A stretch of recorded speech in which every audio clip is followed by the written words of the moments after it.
Israel ऐसा करने से मना कर दिया।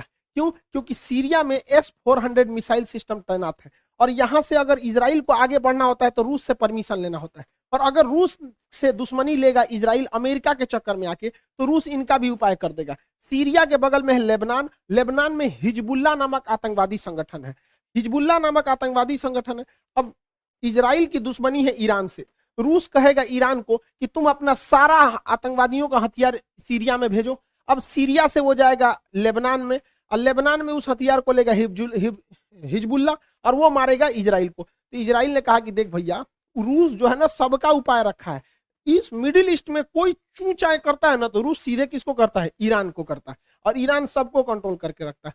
हालांकि यूक्रेन के जो प्रेसिडेंट है जेलेंस्की, वो भी ज्यूज यानी यहूदी हैं, और इजराइल भी यहूदी है। अब यहूद ये उसका मदद नहीं कर रहा, क्योंकि भैया देश सर्वोपरि होता है, अपने देश को काहे लिए हम रिस्क में डालेंगे, हर देश में यहाँ पे। अब ये यूक्रेन का बड़बोलापन था जो EU तक तो सीमित था, लेकिन नाटो में गए, अब लड़िए यहाँ पर। अब यूक्रेन को तो छोड़ेगा नहीं रूस, जो फाइनल है। अब वहाँ के लोगों को सफर करना पड़ता है, वहाँ के लोग काफी बहादुरी से लड़ रहे हैं। हम उनके लोगों की भावनाओं, इज्जत करते हैं उनकी भावनाओं का, उनके सैनिकों को सैल्यूट करते हैं जो इतनी बहादुरी से लड़े वहां पर, आखिरी सांस तक उनके सैनिक लड़े। वहां पे जो आम नागरिक है वो भी अपने देश के लिए लड़ रहा है ये, और जो बेचारे बूढ़े हैं, बच्चे हैं, वो मेट्रो में या कहीं शेल्टर होम में जाके रह रहे हैं।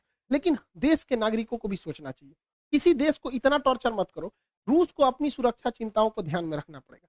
हमको बड़ा कड़ा शब्द में बोलना पड़ता है, लेकिन ये बात जरूर है कि अगर यूक्रेन आज आंसू नहीं बहाएगा तो कल यूक्रेन की वजह से रूस को खून के आंसू बहाने पड़ेंगे, क्योंकि नाटो धीरे धीरे पैर पसार रहा है।